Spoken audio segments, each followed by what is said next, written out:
Bonjour à tous, aujourd'hui je vais revenir sur le répertoire que je conseille avec les noirs contre E4 si vous n'avez pas envie de passer votre temps à travailler les grandes ouvertures. Ce répertoire est construit autour de la défense Harlequin, une ouverture secondaire tout à fait saine basée sur la contre-attaque. Si vous voulez avoir une vue d'ensemble des enjeux de cette défense, vous pouvez regarder la vidéo introductive que je lui ai consacrée en cliquant sur le lien en haut à droite. Si vous avez ensuite envie d'approfondir, il y a déjà une dizaine de parties commentées dans la playlist qui correspond. Vous pouvez aller la voir, elle aussi, en cliquant sur le lien en haut à droite. Vous l'aurez compris, c'est un travail de longue haleine qui devrait nous amener à une quinzaine de parties de référence sur cette ouverture.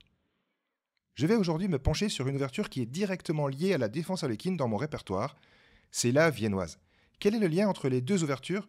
Ceux qui suivent la chaîne depuis quelque temps le savent déjà, il peut y avoir transposition, puisqu'après E4 cavalier F6, si les blancs répondent cavalier C3, je conseille de sortir de la défense harlequin, d'éviter de jouer D5 parce que ça nous amène dans des positions où on subit, et de jouer à la place E5. On rentre dans les ouvertures à base de E4-5, mais cet ordre de coups présente l'avantage non négligeable d'éviter les trois ouvertures principales des blancs sur E4-5 qui sont l'italienne, l'espagnole et l'écossaise. Il ne reste plus aux blancs ici que des ouvertures beaucoup moins dangereuses, la 4 cavalier, dans laquelle ils peuvent transposer tout de suite par cavalier F3, cavalier C6, ou la viennoise, justement. Si les blancs rentrent dans la viennoise par fou C4, alors le plus simple, c'est de répondre cavalier C6. Les blancs ici n'ont pas du tout intérêt à jouer cavalier F3, ça rentrerait dans une très mauvaise ligne de la partie des 4 cavaliers, où les noirs pourraient liquider directement au centre par un pseudo-sacrifice très connu, cavalier prend E4. Je ne vais pas revenir sur ce coup, j'ai déjà fait une vidéo spécifique à ce sujet. Les vrais joueurs de viennoise, ici, joueront D3. Le problème de la variante choisie par les blancs ici, c'est qu'ils ne font pas du tout pression sur le pion E5, ce qui veut dire que ce cavalier peut bouger. Et il peut aller en A5 pour échanger le fou de case blanche, qui est la meilleure pièce des blancs. Donc, les noirs vont gagner la paire de fous de manière très précoce, en supprimant tout de suite le tueur potentiel de la viennoise. C'est pour ça que cette ligne est totalement inoffensive pour les noirs. Dans cette position, F4 est beaucoup plus dangereux. C'est le gambit viennois. Ce coup est tout à fait logique. Les noirs ont joué E5 pour bloquer le pion E4, les blancs essayent de le débloquer. Si les noirs prennent le pion, eh bien, ce pion E4 va regagner en mobilité et pourra gagner de l'espace. Ici, les noirs doivent jouer actif et contre-attaquer par D5. Ça fait un peu penser au contre-gambit Falkbeer dans le gambit du roi pour ceux qui connaissent. Les noirs veulent neutraliser le pion E4, quitte à perdre le pion E5. Cette liquidation au centre les arrange, et les blancs ne peuvent pas la refuser puisque leurs deux pions sont maintenant sous pression. La séquence F prend E5, cavalier prend E4 est donc tout à fait naturelle. Les blancs ont réussi à planter un pion en E5, mais en échange, les noirs ont activé dangereusement leur cavalier. Une menace typique des noirs serait dame H4 échec ici. C'est pour ça que les deux continuations principales sont cavalier F3, sur laquelle on reviendra plus tard, et dame F3. Dame F3 présente l'avantage de questionner directement ce cavalier qui se retrouve attaqué deux fois. Les noirs ont plusieurs moyens de régler le problème, mais celui que je préfère, c'est F5. C'est une très ancienne variante, jouée déjà au 19e siècle, mais elle a été remise au goût du jour par une partie de référence très récente entre deux stars des échecs, le jeune Richard Rapport et l'encore plus jeune Nodirberk Abdusattorov, qui avait 18 ans au moment de ce duel. Cette partie s'est disputée au prestigieux tournoi de Vishkanze, le Tata Steel, en 2023. C'est la partie que je vais analyser pour vous dans cette vidéo. Pour commencer, quelles sont les idées qui se cachent derrière le coup F5? On a l'impression qu'on permet aux blancs d'avoir un pion passé en E5, sans faire d'effort. Mais ce pion pourra être bloqué facilement. Les noirs jouent F5 ici pour consolider leur cavalier E4 et ainsi retarder l'échange en C3. Ils sont prêts à échanger quand ils n'auront plus le choix, mais avant, ils veulent forcer les blancs à faire des concessions pour cela. Si on avait échangé ce cavalier au coup précédent, eh bien on aurait perdu un petit peu trop rapidement les 3 temps que cette pièce aura dû dépenser pour venir en F6, puis en E4, puis finalement en C3. Alors qu'en attendant un petit peu, on va forcer les blancs à dégrader un petit peu leur position. Les blancs ne peuvent pas supporter ce cavalier en E4 éternellement. Ils pourraient être tentés de l'échanger, mais alors les noirs, en échange de cette pièce puissante, gagneraient un pion vraiment pénible qui perturberait le développement des blancs et en plus avec gain de temps sur la dame, et ensuite, le pion E5 pourrait être pris pour cible très rapidement. Prendre en passant n'apporte absolument rien au blanc, puisqu'après cavalier prend F6, la dame se retrouve toute bête en F3 où elle ne sert à rien, et où elle permettra au noir de gagner un temps de développement par fou G4 au bon moment. Si les blancs jouent D4, alors on n'a qu'à jouer fou B4, on menace de revenir avec le cavalier quand on voudra, fou G5, petit roc, grand roc, et maintenant C6, avec une excellente position pour les noirs qui vont pouvoir jouer sur la colonne F prochainement. Après F5, D4 est une tentative un petit peu plus sérieuse, puisque le pion E5 devient un pion passé protégé, mais les noirs n'ont qu'à répondre fou B4, et le cavalier E4 est solidement installé au centre d'échiquier. Si jamais les blancs décident de l'échanger, plus tard, évidemment, les noirs reprendront du pion D et auront à leur tour un pion passé protégé. Dans la partie, Richard Rapport a décidé de s'en prendre à ce cavalier E4 en jouant D3, et maintenant, les noirs acceptent d'échanger en C3. Qu'est-ce qui a changé dans la position ? Eh bien, il y a un pion en D3 qui bouche la diagonale du fou. Les noirs, évidemment, ne doivent surtout pas laisser aux blancs le temps de jouer D4, ce qui consoliderait leur pion passé et libérerait le fou. Non, les noirs ont joué ici D4. Coup essentiel dans ce genre de structure de pion. Le pion E5 est coupé de sa chaîne de pions. C'est un pion passé, mais ça sera en même temps une cible. Le problème pour les blancs, c'est que le pion D4 qui les gêne ne peut pas être pris à cause d'une attaque double élémentaire qui est dame prend D4. Attaque double entre la tour et le pion E5. Si les blancs font pression sur ce pion en jouant cavalier E2, il faut absolument s'accrocher à ce pion qui bloque le pion D3, donc cavalier C6 est le meilleur coup. De manière générale, il faut éviter de prendre en C3 parce que ça débloquerait le pion D3 tout simplement, ce qui permettrait aux blancs plus tard de préparer D4. En plus, le pion noir en C3 pourrait être repris tôt ou tard, puisque les noirs n'auraient pas de moyens satisfaisants pour le défendre. On l'a dit, les blancs ont un problème d'harmonie à régler et un problème d'activité de leur fou, qui est emmuré derrière le pion D3. Il faut que ce fou trouve une meilleure diagonale. Il faut donc qu'il se poste sur cette diagonale-là. C'est pour ça que Richard Rapport a joué fou E2 ici. On a l'impression que les pièces blanches sont complètement désorganisées, mais l'harmonie va bientôt être retrouvée, puisqu'il compte continuer par dame G3, qui va libérer la case F3 pour le fou, effectuer une pression sur G7 et consolider le pion E5. L'harmonie serait ensuite quasiment totale, avec un cavalier bloqueur en F4, ce qui veut dire que ce cavalier passera soit par la case E2 libérée par le fou, soit par la case H3, et comme ça, le pion F5 sera bloqué. On l'a dit, les noirs ont tout intérêt à consolider leur pion D4 sans s'affaiblir en jouant C5. C'est inutile, donc Abdusattorov a joué cavalier C6 ici. Il veut faire pression très rapidement sur E5, dame G3, la dame se redéploie comme on l'a dit. Au passage, Rapporte tend un piège aux noirs. S'ils ne font pas attention et prennent par exemple en C3, alors il y a fou H5 échec, et après G6, les blancs sont complètement gagnants. Après fou prend G6, H prend G6, dame prend G6 échec. Et le problème du roi noir, c'est qu'il ne peut pas passer par la case 7, sinon il y aura fou G5 échec avec enfilade. Donc roi D7 est forcé, mais E6 échec va forcer le roi à finalement atterrir sur la case fatale, puisqu'il va y avoir un échec à la découverte. Donc roi prend E7 finit par être forcé, et fou G5 arrive qui gagne la dame. Évidemment, Abdusattorov a vu la menace, il a donc joué fou E6, bloquant par la même occasion le pion E5. Rapport maintenant décide de fermer le jeu, de fixer la structure de pion par C4. De toute façon, les noirs ne comptaient jamais prendre en C3, et maintenant, au moins, les blancs surveillent la case D5. Mais l'échiquier est coupé en deux, ce qui veut dire que le roi noir sera tout à fait serein en roquant du grand côté. La dame blanche aura en effet du mal à venir se joindre à l'attaque de ce côté-là. En jouant C4, Rapport accepte de se faire déroquer après fou B4 échec, mais ça ne le dérange pas. Ici, il n'a pas joué fou D2 parce qu'il veut garder son fou de case noire, étant donné qu'il y a des trous sur case noire, donc ce fou doit absolument rester sur l'échiquier pour couvrir les trous en C3 et en E3. Non, les blancs ont joué ici roi D1. Ils estiment que leur roi est bien en sécurité derrière tous ces pions qui forment un véritable rempart. Abdusattorov doit protéger le pion G7 qui est attaqué par la dame blanche, donc dame D7 est tout à fait naturel, d'autant plus que ça prépare le grand roc.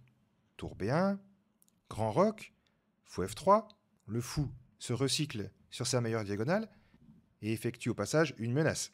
Cette menace, c'est évidemment de prendre le cavalier en C6, ce qui priverait le fou B4 de son défenseur, donc les blancs pourraient enchaîner par tour prend B4 ensuite.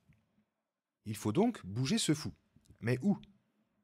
En C5, il ne serait pas vraiment actif, parce qu'il serait gêné par le pion D4.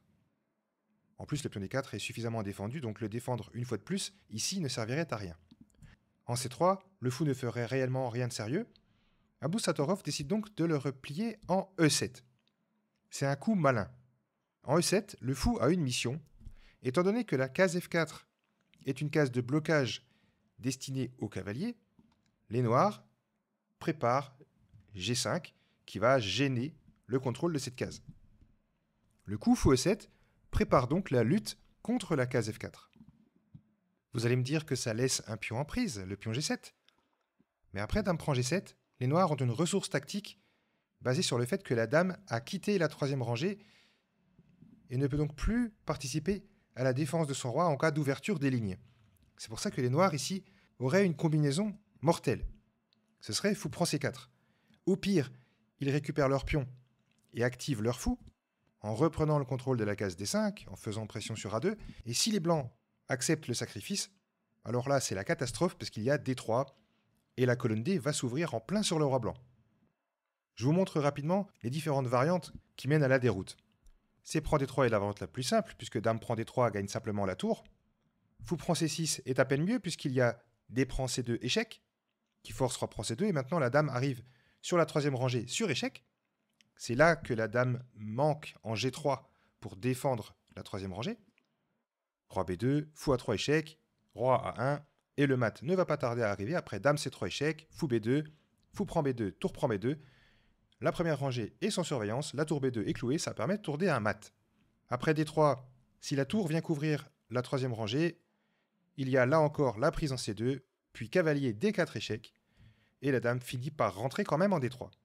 Enfin, si les blancs essayent d'empêcher l'ouverture de la colonne par C3, alors il y a D2, et après fou B2, la dame rentre quand même en D3, gagne un temps sur la tour, et après dame prend C4, la menace c'est dame A4 échec, qui forcera le roi à s'en aller, et donc le pion D2 sera libéré. Même si les blancs développent leur cavalier en H3 pour bien couvrir la case D1, qui est quand même une case de promotion pour ce pion, eh bien, ça n'empêche pas les noirs de récupérer rapidement une pièce, puisque dame B5 échec fait une attaque double tout simplement. Leur avantage est écrasant. Cette séquence est un bon exemple des variantes tactiques qui se cachent derrière le jeu positionnel des grands maîtres. L'idée positionnelle d'Abdou Sattorov, c'est de jouer G5 pour bien protéger la case F4. Les possibilités tactiques qu'on vient de voir lui permettent de replier son fou en E7 pour accomplir ce plan stratégique. Ici, les blancs avaient une bonne occasion de continuer le débat autour du contrôle de la case F4. Pour ça, ils auraient dû jouer d'abord H4 au lieu de jouer tout de suite cavalier H3. En effet, H4 prévient G5. Et si les noirs jouent H6 pour quand même jouer G5, eh bien, les blancs n'ont qu'à jouer H5, selon un stratagème bien connu, et les noirs ne pourront plus jamais jouer G5 à cause de la prise en passant. Le cavalier va bel et bien finir par s'installer en F4 en passant par la case H3. Pour éviter l'idée de la prise en passant, les noirs pourraient jouer d'abord G6 pour préparer H6 puis G5, mais ça ne marche pas parce que l'activation du cavalier sur la case F4 va s'accompagner de grosses menaces tactiques. Après cavalier H3, si les noirs s'obstinent et jouent par exemple tour DG8, alors cavalier F4 arrive et H6 est une gaffe ici à cause de cavalier prend E6, dame prend E6 et fou D5 avec enfilade qui gagne la qualité. H4 était donc un moyen efficace de lutter contre l'idée des noirs G5. Au lieu de ce coup, rapporte à jouer directement cavalier H3. Et le temps que le cavalier arrive en F4, les noirs ont essayé de trouver un plan pour s'en prendre au roi blanc et taper en particulier les pions C2 et A2. Pour y arriver, les noirs auraient bien aimé jouer cavalier B4 ici, mais ça ne fonctionne pas à cause d'une pointe tactique assez simple. C'est fou prend B7 échec, parce qu'après roi prend B7, évidemment le cavalier est cloué, donc on le récupère facilement par A3. Bilan des courses, les blancs récupèrent leurs pièces, et au passage, ils ont ouvert le roc des noirs. C'est pour ça que pour rendre possible le cavalier B4, les noirs ont joué d'abord B6. Vous allez le voir, ce coup recèle aussi des idées défensives. Il s'agit de déménager la diagonale aussi, tout simplement. Comme ça, le fou tapera dans le vide. Au passage, évidemment, on cimente le pion en B6 et on allège ainsi grandement la pression sur la colonne B. Les blancs ont maintenant joué cavalier F4. Tour E1 aurait permis justement aux noirs de réaliser leur idée par cavalier B4. Et après fou D2, dame A4 a l'air menaçant. Mais le coup de la partie, cavalier F4, empêche cette idée. Parce que maintenant, sur cavalier B4, il y aurait fou D2. Évidemment, les noirs n'ont pas intérêt à prendre le pion parce qu'il y aurait tout simplement tour A1 avec contre-attaque sur la colonne A. Et dame A4 ici est impossible à cause de l'échange en B4 suivi de la prise en E6 tout simplement. Cavalier F4 est d'autant plus fort que ça laisse en prise le pion E5, mais les blancs s'en fichent complètement parce que sur cavalier prend E5, ils comptaient jouer tour E1 et on voit tout de suite le problème. Toutes les pièces noires sont alignées sur la colonne et ça va forcer les noirs à s'affaiblir. Pour commencer, étant donné que le cavalier et le fou sont pris dans une enfilade, fou F6 est forcé, mais là il y a tour B5 qui remet une pression supplémentaire sur le cavalier E5. Les noirs sont pratiquement obligés de jouer C5. C'est un affaiblissement qui permet aux blancs d'échanger d'abord en E6 et de lancer ensuite une attaque sur le roi noir en jouant A4. L'idée est simple, ils veulent continuer par A5 pour faire disparaître le pion B6, en tout cas le mettre sous pression. Pendant ce temps-là, le cavalier E5 est toujours cloué, les blancs ont la paire de fous, et si la position s'ouvre, évidemment, ça va devenir un gros atout. Après cavalier prend E5, tour E1, les noirs ne peuvent pas non plus prendre en F3 pour soulager la pression, parce qu'il y aurait tout simplement dame prend F3, et les noirs seraient face à deux menaces. La première, c'est une menace de mat en A8, rien que ça. Et la deuxième menace, évidemment, c'est sur le fou. Et il est impossible de parer les deux menaces en même temps. Mais encore une fois, après cavalier F4, Abdusattorov a joué de manière très précise, il a joué G5. C'est la réponse la plus solide. Les noirs évitent d'ouvrir le jeu pour le moment et restent fidèles à leur idée de départ. Les blancs échangent sans perdre de temps, dame prend E6, et ils enchaînent encore une fois par un coup très précis. C'est vraiment une partie menée de main de maître, où les deux adversaires se rendent coup pour coup et ne commettent quasiment pas d'erreur. Les blancs, bien sûr, n'ont pas été tentés par la prise du pion G5, qui serait une gaffe à cause de tour G8, et il y aurait un clouage qui coûterait une pièce aux blancs, tout simplement, puisque ce clouage pourrait être renforcé par H6, une fois que le fou aurait été protégé par H4. Mais les blancs pourraient aussi être tentés par fou D5. Mais là-dessus, les noirs comptaient continuer par tour prend D5. Sacrifice de qualité qui supprime la paire de fous des blancs et qui règle tous les problèmes des noirs. Un pressé prend D5, dame prend D5. Les noirs menacent de récupérer le pion E5 ou le pion A2. Et sur dame F3, il suffit de jouer dame E6 pour maintenir cette pression sur le pion E5. Au lieu de se lancer dans des suites tactiques douteuses, alors que la position n'est pas prête pour cela, Rapporte a joué tour B5. Il met sa tour au contact de la case D5. Et là, il menace fou D5. Mais Abdusattorov a trouvé une remarquable défense. Il a joué cavalier B8. Un coup préventif remarquable. Si jamais les blancs jouent fou D5 maintenant, il va y avoir dame G6, et au prochain coup, les noirs menaceront de jouer C6, avec fourchette. Donc fou D5 n'est plus à l'ordre du jour maintenant. Après cavalier B8, Rapporte a donc cherché à échanger une paire de tours par tour D5. C6 force l'échange. Évidemment, le pion G5 n'est toujours pas comestible, à cause du clouage dont nous avons parlé tout à l'heure. Et insensiblement, peu à peu, la position des blancs se dégrade. Deux de leurs meilleures pièces, le cavalier et la tour, ont été échangés, et c'est maintenant que le pion E5 apparaît de plus en plus faible. La position est restée fermée, ce qui signifie que la paire de fous est réduite au silence. Cela signifie aussi qu'avec l'échange du cavalier des blancs, c'est celui des noirs qui risque de régner en maître à l'avenir. La case C5 lui tend les bras, et il pourrait essayer de s'infiltrer à l'aile dame ensuite, en allant en C3. Si jamais le fou de case noire s'échange contre ce cavalier, il y aura un pion monstrueux en C3 et la tour aura accès à la case D4. Il n'y aura alors plus personne pour la déloger. C'est pour ces raisons que Rapporte élabore un plan pour ouvrir la position, quitte à sacrifier le pion E5.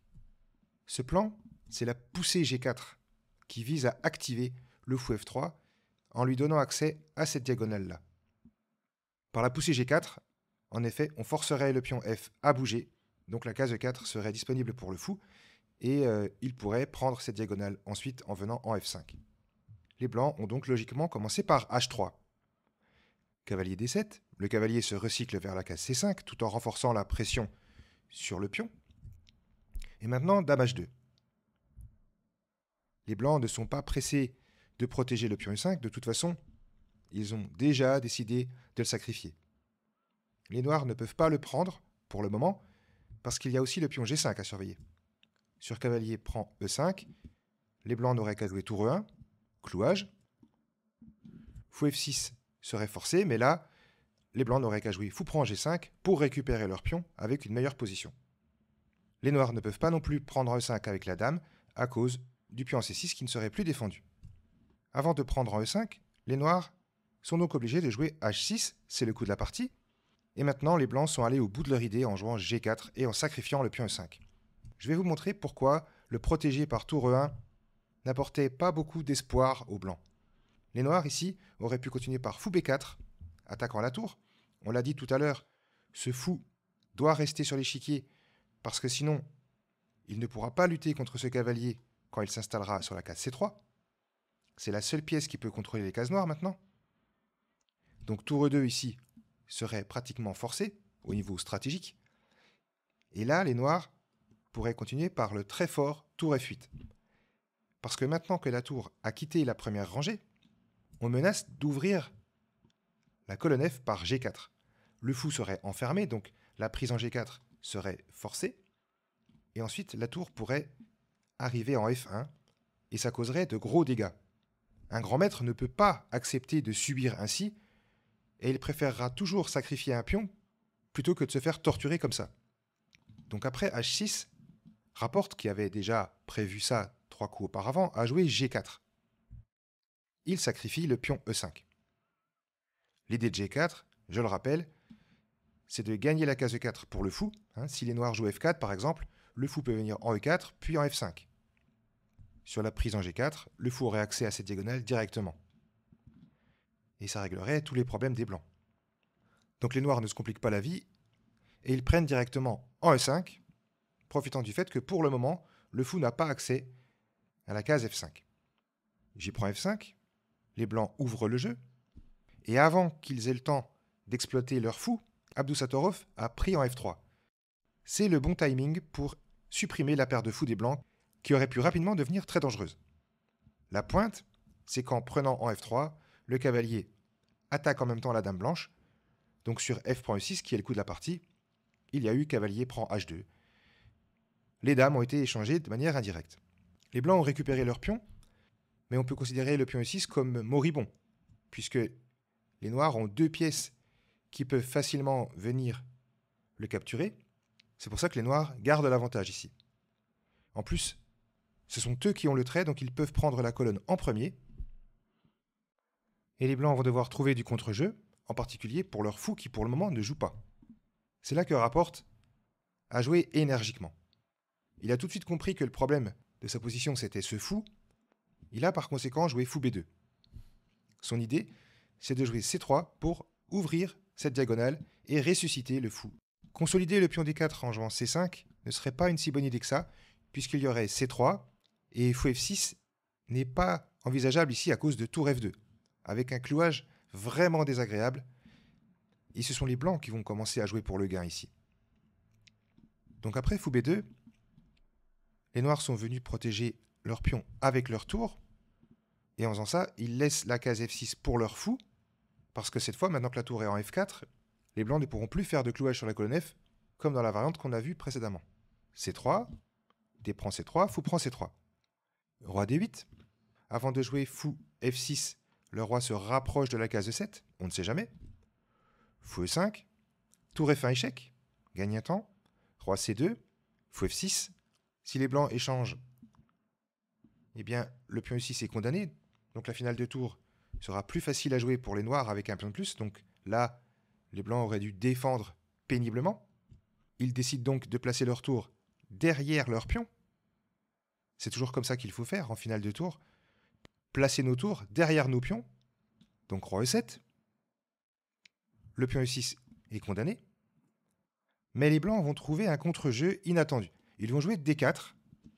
Et les noirs doivent faire attention parce que s'ils échangent en E5, la tour reprendra. Et ensuite, les blancs auront le temps de jouer D5.